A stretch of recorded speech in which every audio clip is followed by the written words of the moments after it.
Hujan rintik jatuh perlahan di atas terpal warung pecel lele pinggir jalan. Lampu-lampu jalan berpendar sayu, menciptakan bayangan panjang dari motor-motor yang berjejer rapat. Di sudut sempit itulah Pak Gino berdiri tegak, mengenakan sarung kumal dan jaket rompi pudar bertuliskan, "Parkir resmi". Tangannya menggenggam tongkat kayu yang sudah mulai lapuk, namun sikapnya tetap tenang, seperti orang yang sudah berdamai dengan hidup, bahkan dengan kematian. Pak Gino bukan tukang parkir biasa. Tatapannya dalam, diamnya panjang, dan setiap gerak tubuhnya terukur. Ia tak pernah marah jika diberi kembalian kurang.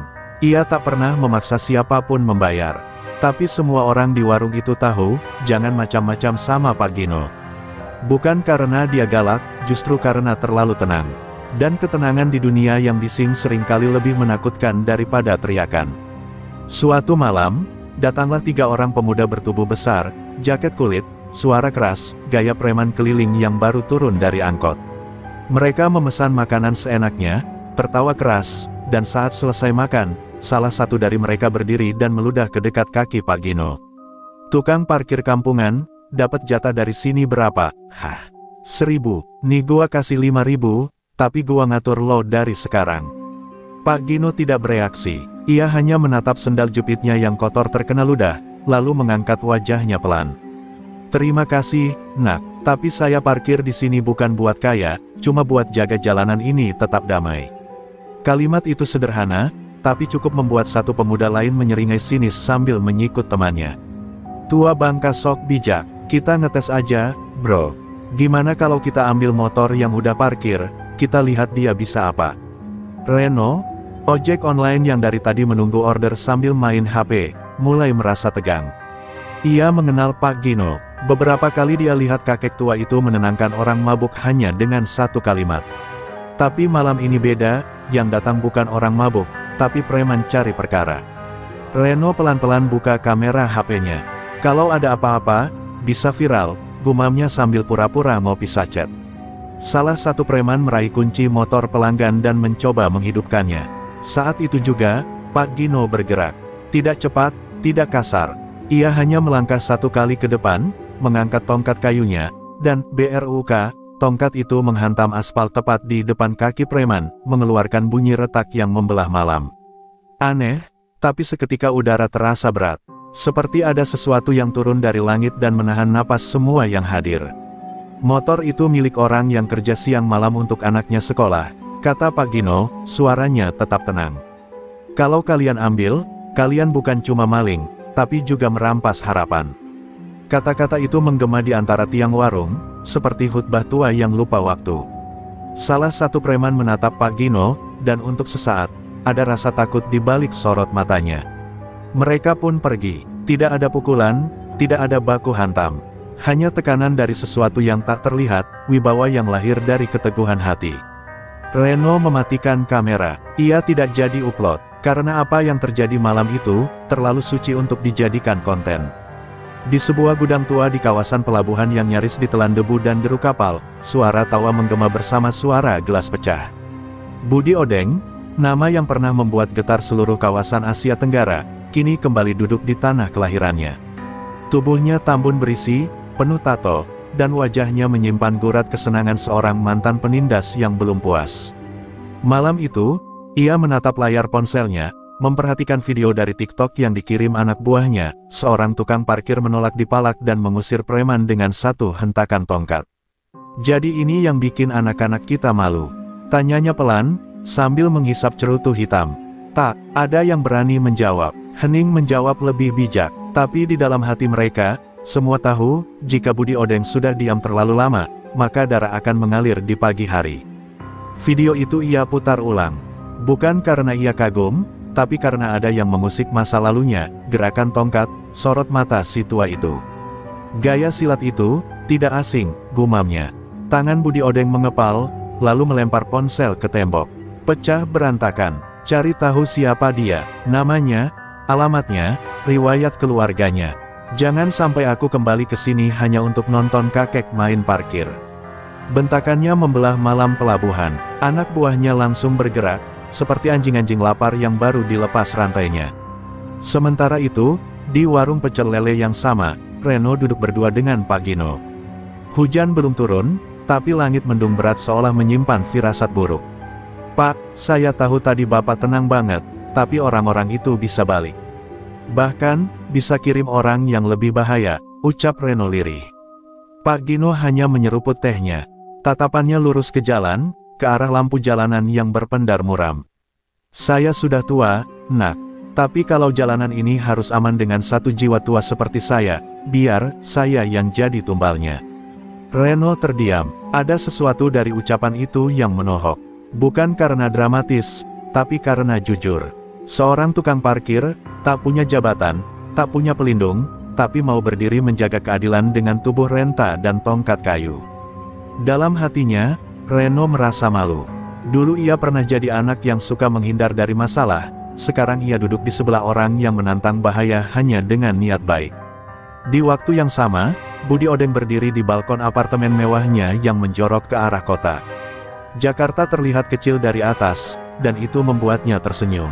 "Dulu aku diusir dari perguruan karena dianggap tak punya hati," katanya sambil menatap langit. "Tapi sekarang, yang punya hati akan kulenyapkan lebih dulu." Ia tertawa kecil, dingin, seperti orang yang tak lagi percaya bahwa dunia ini layak diselamatkan.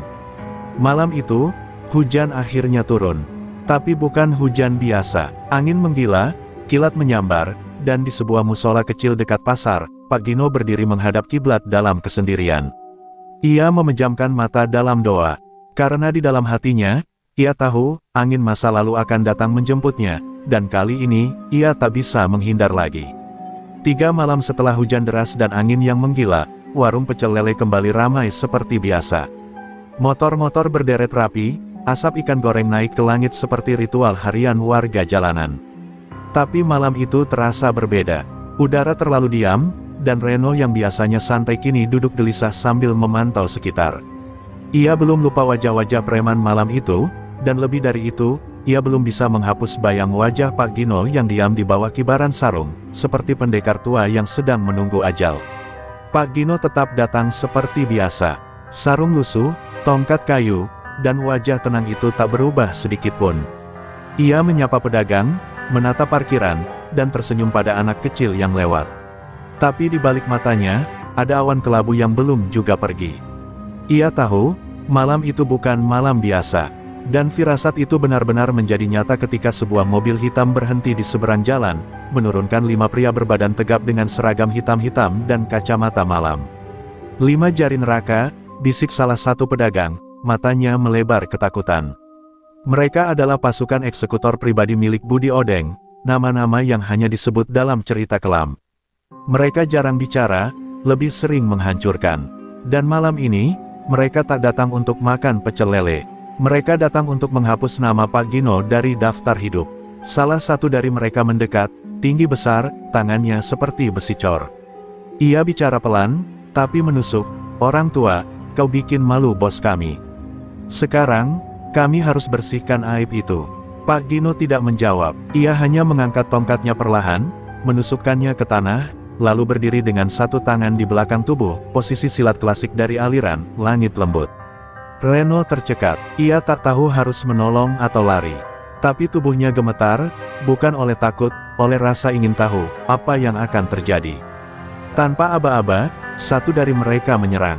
Tinju sebesar batu meluncur ke arah dada Pak Gino. Tapi sebelum itu menyentuh, Pak Gino memutar tubuhnya seperti daun tertiup angin. Lalu, CRAK, tongkat kayu menghantam lutut penyerang. Suara tulang patah terdengar jelas, membuat 2 orang penonton jatuh terduduk karena ngeri. Penyerang pertama tumbang, yang lain bergerak serempak. Pertarungan terjadi dalam hening. Tidak ada teriakan, tidak ada musik dramatis seperti di film. Hanya dentuman tubuh, bunyi kayu menabrak daging, dan satu-satu anak buah Budi Odeng mulai tumbang. Pak Gino tidak bergerak banyak, tapi setiap langkah dan ayunannya membawa hasil. Silatnya seperti puisi lama, indah, lembut, tapi mematikan. Di akhir, hanya satu orang tersisa, duduk bersimpuh sambil memegangi bahu yang terkilir.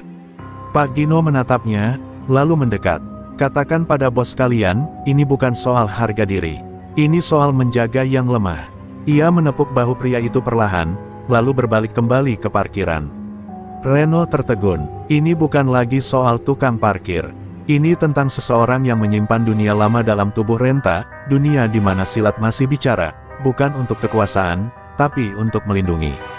Dari kejauhan, di balik jendela mobil hitam yang belum pergi, Budi Odeng melihat semua itu dengan mata merah. Ia tidak marah. Ia tersenyum, senyum seorang mantan murid yang akhirnya menemukan musuh lama yang setara. Akhirnya kau buka langkah pertamamu, Gino. Kini giliran aku. Dini hari itu, hujan turun lagi. Jakarta seolah sedang menangis perlahan, dan jalanan becek di sekitar warung pecel lele hanya disinai temaram lampu tiang yang redup. Reno pulang lebih malam dari biasanya. Setelah pertarungan 3 malam lalu, ia mulai menyadari ada yang berubah dalam dirinya. Ia mulai merasa bahwa ketenangan kota bukan milik aparat atau sistem, melainkan milik mereka yang diam-diam berjaga seperti Pak Gino. Tapi ketenangan itu ternyata hanya awan tenang sebelum badai. Di markasnya, Budi Odeng duduk di depan foto tua yang terbingkai kusam, foto angkatan perguruan tahun 1984. Di situ, 2 anak muda berdiri berdampingan, Gino muda, dan dirinya, Budi. Kau pikir kau sudah menang hanya karena bisa kalahkan anak buahku. Silatmu masih indah, Gino, tapi kau lupa, dunia berubah. Ia berdiri, membalikkan meja, dan memerintahkan 2 anak buahnya yang paling bengis, Kalong dan Sikat, untuk menyisir daerah warung pecel lele. Kita tak perlu hadapi dia langsung, kita hancurkan apa yang dia jaga. Malam itu, Kalong dan Sikat bergerak. Mereka tidak menyerang Pak Gino. Mereka merusak motor ojek langganan, membalik gerobak tukang siomay yang biasa numpang jualan, dan menggertak pedagang pecel lele. Kalau lo semua masih mau dagang di sini, usir tuh tukang parkir Renta sebelum kami buat tempat ini jadi lautan darah. Mereka tertawa puas, menyisakan ketakutan yang membekas di setiap dinding warung. Bukan karena luka, tapi karena teror. Reno mendapati motornya rusak parah pagi harinya. Shockbreaker bengkok, spion hilang, dan catnya dicoret-coret.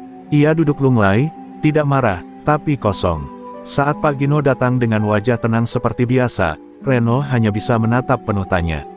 Pak, sampai kapan kita diam? Mereka bukan cuma preman, ini Odeng. Dia bisa bakar semua ini hanya buat dendam. Pak Gino menatap jauh ke arah langit yang mendung. Ia tahu, dan itulah yang paling menyakitkan. Siangnya, warung pecel lele tutup lebih awal. Pedagang takut, jalanan yang biasanya ramai kini sunyi, sepi seperti kota mati. Beberapa ojek online pindah mangkal. Orang-orang mulai menjauh dari tempat di mana Pak Gino berdiri. Bahkan, pemilik warung memintanya dengan pelan, Pak Gino, mungkin Bapak bisa istirahat dulu. Demi keamanan bersama, kalimat itu seperti pisau, bukan karena salah, tapi karena benar. Pak Gino tidak marah, ia hanya mengangguk, lalu melangkah pelan menuju musola kecil tempat ia biasa bersujud. Di sana, ia duduk diam lama, hingga azan asyar menggema pelan. Dalam sujudnya, ia berkata lirih, Ya Allah, jika umur ini masih berguna untuk menjaga satu sudut jalan kecilmu, maka izinkan hamba bertahan. Tapi jika harus hamba serahkan nyawa demi mereka, hamba rela. Sore itu, langit tak juga membiru. Seolah tahu bahwa badai belum usai. Dari kejauhan, seorang wanita muda datang, membawa anak kecil, mencari Pak Gino. Dialah Nisa, putri satu-satunya Pak Gino, yang selama ini tinggal jauh dari dunia ayahnya. Wajahnya panik. Ayah, ada orang yang mengikuti rumah kami kemarin. Aku takut. Mereka sebut nama Odeng. Pak Gino terdiam, bukan karena takut, tapi karena yang ia takutkan, akhirnya datang. Malam itu, tongkat kayu Pak Gino kembali dipanggul di bahu. Tapi kali ini, bukan untuk jaga parkir. Tongkat itu akan berjalan menuju masa lalu yang belum selesai. Karena kalau Odeng menyentuh keluarganya, maka pertarungan bukan lagi soal harga diri, tapi nyawa. Malam itu, udara terasa mencekam. Langit gelap seperti selimut hitam yang melingkupi kota, sementara jalan-jalan Jakarta dipenuhi oleh angin kencang yang berdesir, membawa aroma ketakutan. Pak Gino berdiri di depan warung pecel lele, menatap lurus ke arah jalan yang kosong, seolah-olah menunggu sesuatu yang pasti datang. Reno berdiri di sampingnya, perasaan cemas menggelayuti hati. Ia tahu malam ini tidak akan sama seperti malam-malam sebelumnya. Pak, kita harus siap. Mereka tidak hanya akan menghancurkan warung ini. Mereka akan hancurkan semuanya, bisiknya dengan suara bergetar. Pak Gino mengangguk, matanya tidak lepas dari jalanan yang kosong. Sesaat kemudian, suara mesin motor terdengar mendekat. Sebuah motor gede berputar di ujung jalan, membawa dua pria besar, Kalong dan Sikat. Mereka berhenti di depan warung dengan wajah penuh amarah. Tidak ada lagi kata-kata sopan, hanya tatapan penuh kebencian. Kalong turun dengan langkah berat, wajahnya penuh luka dan bekas lebam dari pertarungan sebelumnya. "Kau masih berdiri di sini, Gino. Tidak ada tempat lagi buat orang seperti kamu di dunia ini," katanya sambil tersenyum sinis, mengayunkan tongkat besi yang dibawanya. Pak Gino berdiri tenang, tongkat kayunya sudah siap di tangan.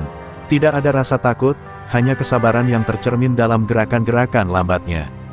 "Kalian sudah memilih jalan yang salah. Ini bukan urusan antara kita lagi, tapi urusan kalian dengan jalanan ini," jawab Pak Gino dengan suara rendah dan tegas. Kata-katanya seperti petir di tengah malam, namun tidak menggoyahkan keberanian Kalong dan Sikat. Tanpa peringatan, Sikat menyerang lebih dulu. Ia melesat cepat, tangannya yang berotot mengarah ke wajah Pak Gino dengan pukulan brutal. Namun, Pak Gino sudah siap. Dengan gerakan yang hampir tak terlihat, ia memutar tubuhnya, menghindari pukulan itu, dan dengan cepat menghantamkan tongkatnya ke perut Sikat. Dor! Pukulan itu mengirim Sikat terjungkal mundur, terhuyung beberapa langkah, dan jatuh terjerembab ke aspal dengan mulut berbusa. Teriakan kesakitan Sikat memecah keheningan malam. Kalong yang melihat temannya terjatuh, langsung bergerak menyerang dengan lebih ganas. Ia melangkah cepat, memukul dengan kekuatan yang tak bisa dianggap enteng. Pak Gino mengangkat tongkatnya dan menangkis serangan itu, memanfaatkan kekuatan dan kelincahannya yang sudah terasah puluhan tahun. KLAP, tongkat kayu bertemu dengan besi. Tersentak, Kalong mundur, namun langsung kembali menyerang dengan lebih cepat dan beringas. Masing-masing pukulan yang datang menghantam tongkat Pak Gino terdengar keras seperti suara petir. Reno berdiri di belakang, tubuhnya kaku menahan ketegangan. Ia merasa seolah-olah seluruh dunia melambat. Ia tahu, Pak Gino bertarung untuk lebih dari sekadar menjaga parkir. Ini adalah pertarungan hidup dan mati, dan malam ini adalah ujian terakhir. Reno menggigit bibirnya, berusaha menahan rasa takut yang terus merayap. "Ayo Pak Gino, buktikan pada mereka," teriaknya lirih, meskipun ia tahu kata-kata itu tak bisa mengubah apapun. Pak Gino melangkah mundur, menghindari serangan Kalong yang semakin brutal. Ia mengarahkan tongkat kayunya ke kaki Kalong, dan dengan gerakan cepat, BRUK. Kali ini, ia berhasil memukul kaki lawannya, membuat Kalong jatuh tersungkur ke tanah. Namun, Pak Gino tidak menghentikan serangannya. Dengan sigap, ia melompat, dan tongkat kayu itu menghantam perut Kalong, menghentikan perlawanan terakhirnya. Kalong terdiam, terbaring tak berdaya di tanah. Saat semuanya mulai tenang, suasana kembali hening.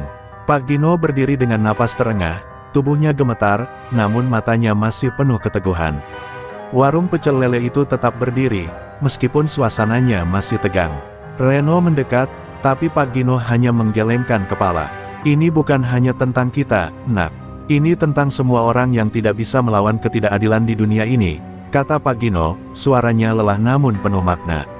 Namun, dari kejauhan, terdengar suara mesin motor yang semakin mendekat. Kali ini, lebih banyak motor yang datang. Dari balik bayangan, sebuah suara familiar terdengar. "Pak Gino, pertarungan ini belum selesai." Budi Odeng akhirnya muncul, wajahnya penuh dengan senyum sinis dan mata yang menyala dengan kebencian yang tak terukur. Duel ini baru saja dimulai. Langkah kaki Budi Odeng terdengar mantap menyusuri aspal basah malam itu. Hujan masih turun gerimis, seperti menyeka setiap jejak luka yang baru saja ditinggalkan Kalong dan Sikat. Di belakangnya, belasan preman bersenjata mengikuti diam, membawa aura kematian. Di hadapannya, Pak Gino berdiri dengan tongkat yang masih meneteskan darah dari ujungnya. Tak ada yang bicara, hanya dua pasang mata, yang pernah bersaudara dalam satu perguruan, kini saling menantang seperti dua harimau tua yang menolak mati tanpa taring. "Sudah berapa tahun, Gino?" Suara Budi berat, serak oleh emosi yang ditekan bertahun-tahun. 25, 30. Tapi dendamku tetap segar. Pak Gino tidak menjawab, tapi matanya menyimpan cerita yang lebih panjang dari waktu itu sendiri. Ia tahu, semua ini bukan hanya tentang parkiran, bukan soal harga diri, tapi soal luka masa lalu yang tak pernah sembuh, luka yang mereka ciptakan bersama, lalu tinggalkan. Reno menatap dari balik gerobak pecel lele. Ia tak lagi hanya seorang saksi. Ia kini menjadi bagian dari konflik yang jauh lebih besar dari yang pernah ia bayangkan.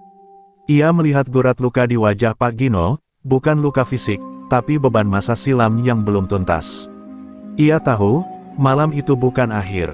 Justru, inilah awal dari penggalian rahasia gelap yang telah terkubur puluhan tahun. Setelah kepergian Odeng yang belum sempat menyerang malam itu, lebih sebagai ancaman psikologis ketimbang aksi langsung, Pak Gino berjalan pelan ke dalam musola, lalu mengambil selembar foto tua dari saku bajunya.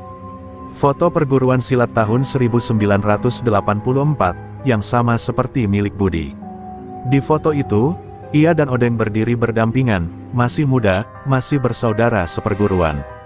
Di belakang mereka, guru besar aliran langit lembut, Mbah Ranu, yang dibunuh oleh muridnya sendiri, dan Gino tahu siapa pelakunya. Seharusnya aku hentikan dia waktu itu, gumamnya perlahan. Tapi aku pengecut, aku pilih lari dan diam. Suaranya retak oleh penyesalan. Budi Odeng dulu adalah murid paling berbakat, namun juga paling ambisius. Ia membunuh Mbah Ranu demi menguasai jurus pamungkas, tebasan awan, lalu melarikan diri ke dunia gelap. Gino memilih jalan sebaliknya, meninggalkan silat, menyepi sebagai tukang parkir, agar darah tak terus mengalir dari tangannya. Namun takdir selalu mengejar. Kini, ia terpaksa memanggul kembali tongkat itu, bukan sebagai senjata, tapi sebagai wasiat dari sang guru yang belum tersampaikan. Reno mendekat, duduk di sampingnya. Pak, kalau semua ini tentang masa lalu, mungkin saya bisa bantu. Saya kenal orang yang suka ngumpulin dokumen-dokumen sejarah perguruan silat lama. Ada arsip, catatan guru-guru tua.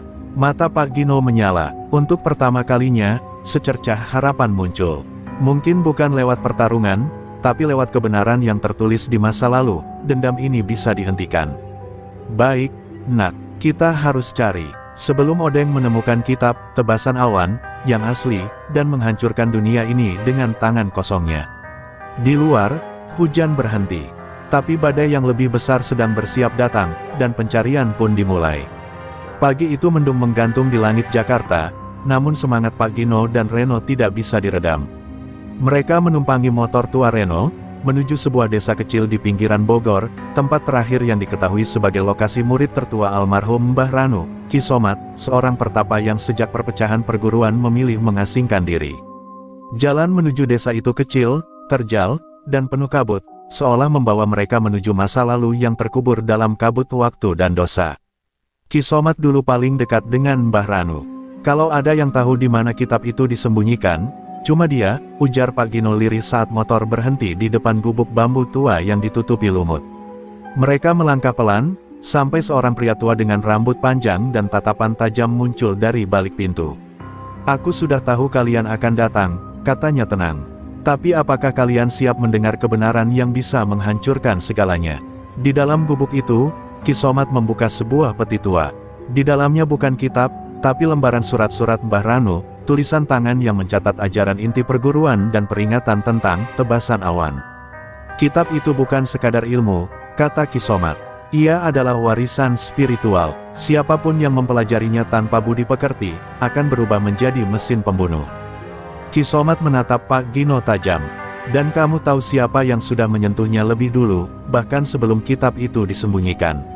Pak Gino tercekat. Dulu, ia pernah mendengar desas-desus bahwa sebelum kabur, Budi Odeng sempat mencuri sebagian isi kitab itu, hanya sebagian. Tapi sebagian lagi disembunyikan oleh Mbah Ranu sebelum ia dibunuh. Itulah sebabnya Odeng belum bisa menguasai jurus itu sepenuhnya, dan kini ia mencarinya dengan membabi buta, membunuh siapapun yang menghalangi. Kalau dia dapat sisanya, dunia jalanan akan jadi ladang pembantaian, bisik Gino lirih, tangannya mengepal kuat. Ki Somat mendekat, lalu menyerahkan sesuatu yang kecil, sebuah potongan ukiran kayu berbentuk segitiga, bertuliskan huruf-huruf tua. Ini kunci menuju tempat penyimpanan naskah terakhir. Tapi ingat, tempat itu dikutuk. Hanya murid sejati yang bisa masuk ke dalamnya dan keluar dengan selamat. Kalau niatmu keliru, kau tak akan pernah kembali. Pak Gino menerimanya dengan tangan gemetar. Ada sesuatu dalam tatapan Ki Somat yang membuat darahnya membeku, seolah ada rahasia lebih dalam yang belum diucapkan. Ketika mereka hendak pergi, Ki Somat memanggil pelan. Gino, kau pikir hanya Odeng yang mengkhianati perguruan? Kau pikir kau bersih? Pertanyaan itu menghantam seperti palu. Pak Gino terdiam. Dosa masa lalu tak bisa ditutupi dengan jadi tukang parkir. Kau tahu siapa yang membuka pintu pertama bagi Odeng, dan aku yakin kau masih mengingatnya. Reno menatap Pak Gino, bingung. Tapi Pak Gino tak menjawab. Ia hanya menunduk, dan berjalan meninggalkan gubuk itu dalam diam. Perjalanan pulang jadi lebih berat dari sebelumnya. Bukan karena medan, tapi karena beban yang kini mulai terasa di dada Gino. Reno, yang biasanya cerewet, pun memilih diam. Mereka tahu, kunci telah ditemukan. Tapi pintu yang akan dibuka nanti, bisa saja mengubah segalanya, dan tidak semuanya akan bisa diperbaiki. Hutan yang mereka masuki sepi dan pekat, seolah tak pernah disentuh matahari. Udara dingin menyelinap ke tulang, sementara pohon-pohon tua menjulang seperti penjaga bisu dari masa silam. Pak Gino menggenggam erat potongan ukiran kayu pemberian Ki Somat. Setiap langkah terasa berat, bukan hanya karena medan yang curam, tetapi karena bayang-bayang dosa masa lalu yang kini mengikuti mereka seperti arwah penasaran. Reno berjalan di belakangnya, diam, tak berani bertanya. Ia tahu, Pak Gino sedang berada dalam pertempuran batinnya sendiri. Mereka akhirnya tiba di sebuah tebing batu yang tinggi, di mana sebuah celah sempit tersembunyi di balik rimbunnya akar pohon beringin. Di atas celah itu terukir simbol perguruan langit lembut, dua tangan terbuka menghadap langit. Inilah gerbangnya, bisik Pak Gino. Ia menempelkan ukiran kayu pada batu, dan seketika suara gemuruh terdengar. Sebuah lorong terbuka perlahan, menghembuskan udara dingin bercampur bau tanah basah dan dupa tua. Aroma yang asing tapi familiar, aroma masa lalu. Lorong itu membawa mereka ke dalam gua sempit, dindingnya dipenuhi pahatan kuno yang menceritakan silsilah perguruan. Tapi di antara pahatan-pahatan itu, Reno melihat sesuatu yang membuatnya tercekat, lukisan seorang pemuda muda, berdiri di samping Mbah Ranu, dan pemuda itu adalah Pak Gino. Di sisi lain, berdiri Budi Odeng, namun di belakangnya, terlihat siluet bayangan hitam. Itu bukan cuma lukisan, itu peringatan, kata Pak Gino lirih, bahwa dalam setiap murid terbaik, selalu ada bayangan, dan kadang, bayangan itu lahir karena terang yang terlalu sombong.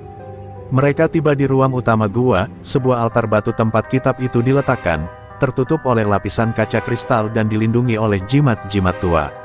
Tapi sebelum mereka bisa mendekat, gemuruh tanah terdengar. Dari dinding batu, sosok berjubah hitam muncul, tubuhnya seperti tidak menyentuh tanah. Wajahnya tertutup topeng tua, suaranya berat dan bergetar. Yang datang membawa dosa, takkan keluar membawa keselamatan, katanya. Siapakah di antara kalian yang layak menyentuh warisan ini? Pak Gino melangkah maju. Aku murid dari perguruan langit lembut.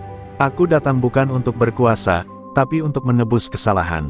Sosok berjubah hitam mengangkat tangannya, dan seketika Pak Gino terlempar ke belakang, tubuhnya membentur dinding batu. Darah mengucur dari dahinya, bukan kata-kata yang kubutuhkan, tapi kebenaran. Aku penjaga warisan ini, dan aku tahu siapa yang mengkhianati Mbah Ranu.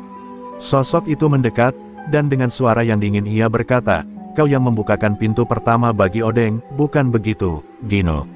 Reno menatap Pak Gino dengan wajah terguncang.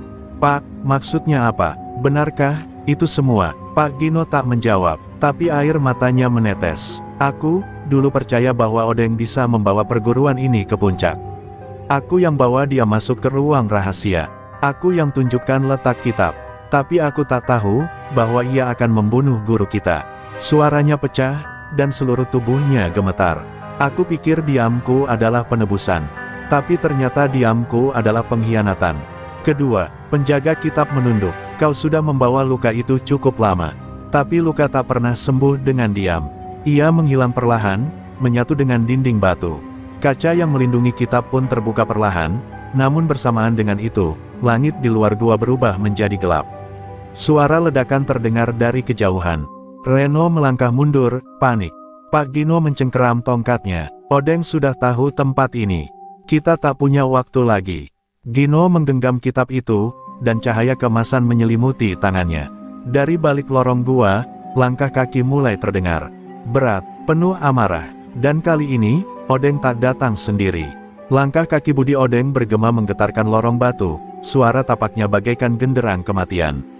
Di belakangnya, 4 anak buah terbaiknya, orang-orang yang dulunya juga bagian dari dunia silat, tapi kini menjadi mesin pembunuh tanpa hati nurani. Di tangan Budi Odeng tergenggam belati pendek, namun dari tubuhnya, aura hitam berdenyut hebat, seperti asap dari bara yang siap meledak.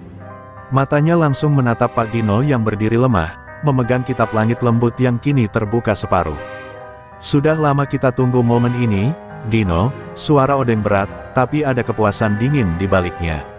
Akhirnya, kau benar-benar membukakan pintu terakhir. Sama seperti dulu, kau memang selalu jadi kunci yang bodoh. Gino tak membalas, ia hanya berdiri perlahan, darah masih menetes dari keningnya, namun matanya kini tidak lagi penuh rasa bersalah, melainkan keteguhan. Kau tidak layak menyentuh ajaran ini, Odeng. Bahkan sejak awal, kita salah mendidikmu. Aku salah. Odeng tertawa pendek, lalu memberi isyarat. Dua anak buahnya maju, menyerang Reno yang mencoba melindungi altar batu. Reno, meski belum terlatih, mengangkat tongkat yang diwariskan Gino padanya. Serangan pertama membuatnya terpental, namun ia bangkit, menatap tajam. Aku mungkin bukan siapa-siapa, tapi aku percaya pada kebaikan yang tersisa di dunia ini. Pekikannya menggema saat ia mengayunkan tongkat, memukul perut lawannya hingga tersungkur. Tapi serangan balik datang, dan kali ini, Reno terkapar di sudut gua. Pak Gino melompat maju, tubuh tuanya masih mengalirkan jurus-jurus langit lembut yang indah tapi mematikan. Ia menumbangkan satu lawan, lalu dua, namun tubuhnya mulai goyah. Odeng tak bergerak, ia hanya menunggu, seperti pemangsa yang menikmati sisa-sisa perlawanan terakhir. Saat akhirnya mereka berdiri berhadapan, Gino berkata pelan, "Aku tak bisa menghapus kesalahanku. Tapi aku bisa menghentikanmu, meski harus mati." Pertarungan mereka dimulai dalam senyap. Tidak ada teriakan, hanya tabrakan tubuh dan jurus. Gino mengeluarkan semua jurus lama, namun Odeng telah mempelajari bagian kitab yang selama ini tersembunyi, dan ia mulai menggunakan cikal bakal tebasan awan, jurus larangan yang hanya bisa digunakan dengan mengorbankan nalar. Sekali tebas, udara seperti terbelah. Pak Gino menghindar dengan susah payah, bahunya robek, namun ia terus bertahan. Dalam sisa tenaganya, Gino memeluk tubuh Reno yang setengah sadar. Ia membisikkan sesuatu, lalu berdiri lagi, menatap Odeng. "Kau belum sempurna. Kitab ini tidak bisa dibaca dengan hati penuh dendam." Lalu Gino melemparkan kitab itu ke dalam api dupa tua. Odeng menjerit, melompat untuk menyelamatkannya, namun saat ia melayang di udara, Gino meloncat dan melepaskan satu jurus terakhir, runtuhnya langit, jurus rahasia yang hanya bisa digunakan jika penggunanya siap mengorbankan nyawa. Tebasan itu tak terlihat, hanya angin dan cahaya yang mendadak membelah udara, lalu tubuh Budi Odeng terpental keras ke dinding gua, darah menyembur dari mulutnya. Tubuh Pak Gino jatuh perlahan, seperti daun yang jatuh ke tanah setelah semua badai berlalu. Reno merangkak, memeluknya, menahan tangis. "Pak, jangan pergi." Tapi Gino hanya tersenyum samar. "Akhirnya, aku bisa menebusnya. Reno, ajarkan jalan yang benar. Jangan ulangi kami." Dan malam itu, di dalam gua batu yang sunyi, seorang murid menutup mata gurunya, sementara dunia luar kembali tenang, untuk sementara. Pagi itu langit cerah, seakan tak tahu bahwa semalam sebuah bab berdarah dari dunia silat telah ditutup di dasar gua tua. Reno berdiri di depan pusara sederhana di belakang bengkel tua Pak Gino. Nisan kayu itu ditulis tangan Gino, murid perguruan langit lembut, menebus dosa dengan jiwa. Tak banyak yang hadir di pemakamannya. Hanya Reno, pemilik warung sebelah, dan dua anak kecil yang dulu sering ditolong Gino diam-diam saat dipalak preman. Dunia memang tak pernah benar-benar tahu siapa pahlawan sesungguhnya. Sejak malam pertarungan itu, Reno tak lagi sama. Tubuhnya membawa luka, tapi jiwanya lebih berat dari itu. Ia telah menyaksikan bagaimana dendam merusak jiwa orang kuat, dan bagaimana penyesalan bisa membakar lebih menyakitkan dari api neraka. Kitab itu telah hangus, namun sebagian ajarannya masih hidup dalam ingatan. Dan lebih dari itu, Reno kini menyadari, kekuatan sejati bukan pada jurus, tapi pada keberanian memilih jalan benar, bahkan saat semua orang menertawakannya. Hari-hari berlalu, Reno kembali membuka bengkel Gino. Ia belajar memperbaiki motor dari catatan-catatan lama, sambil sesekali mengajari anak-anak jalanan yang lewat. Ia tak lagi mencari perkelahian, tapi tak juga lari saat kekerasan datang. Orang-orang mulai menyebutnya, si Reno parkir, anak muda yang dulu dianggap remeh, tapi sekarang ditakuti preman dan dihormati sopir ojek online. Bukan karena jurusnya, tapi karena keberaniannya berdiri saat semua memilih tunduk. Suatu sore, seorang ibu membawa anaknya yang luka lebam ke bengkel. Anak itu dipukuli geng jalanan karena menolak bayar uang keamanan. Reno menatap luka itu lama, lalu meletakkan obengnya. Ia pergi keluar, mengenakan jaket Gino yang sudah lusuh, dan berkata pelan, "Tunggu di sini, Bu. Ini waktunya aku turun tangan." Ia tak membawa senjata, hanya langkah yang mantap, dan hati yang tak lagi takut pada apapun, bahkan kematian. Di jalanan gelap itu, Reno berdiri di depan 5 pemuda bertato yang tertawa meremehkannya. Tapi dalam satu gerakan cepat, ia menghindar, menekuk lengan lawan, dan melumpuhkan 2 orang dalam satu gerak. Jurus-jurus yang diajarkan Gino tak terlalu sempurna, tapi dijalankan dengan hati bersih. Dan malam itu, Reno membuktikan bahwa kekuatan lama masih hidup, dalam bentuk yang lebih membumi. Lebih nyata, berita tentang anak muda yang menumbangkan geng kecil sendirian, cepat menyebar. Tapi Reno tak mau dikenal sebagai pendekar, apalagi pahlawan. Ia hanya ingin menjaga satu hal, bahwa ajaran lama jangan sampai hilang karena kesombongan dan dendam, seperti yang pernah terjadi pada Gino dan Odeng. Di dalam dirinya, Reno tahu, ia bukan siapa-siapa. Tapi justru itu yang membuatnya layak jadi penjaga warisan terakhir. Beberapa bulan kemudian, Reno duduk sendiri di depan bengkel, membaca lembaran fotokopi catatan lama Gino yang ia temukan di bawah lantai kayu. "Ilmu bukan untuk menaklukkan orang lain," tulis Gino, "tapi untuk menaklukkan ego sendiri. Kalau kau bisa menundukkan dirimu sendiri, kau sudah lebih kuat dari siapapun." Reno tersenyum, lalu menatap langit yang mulai memerah. Hatinya tenang. Jalannya berat, tapi kini ia tahu arah pulang. Dan di ujung cerita ini, seorang tukang parkir bukan lagi sekadar penjaga kendaraan, tapi penjaga nilai. Penjaga warisan yang nyaris musnah. Dan dalam diamnya, dunia bawah sadar kini lebih seimbang.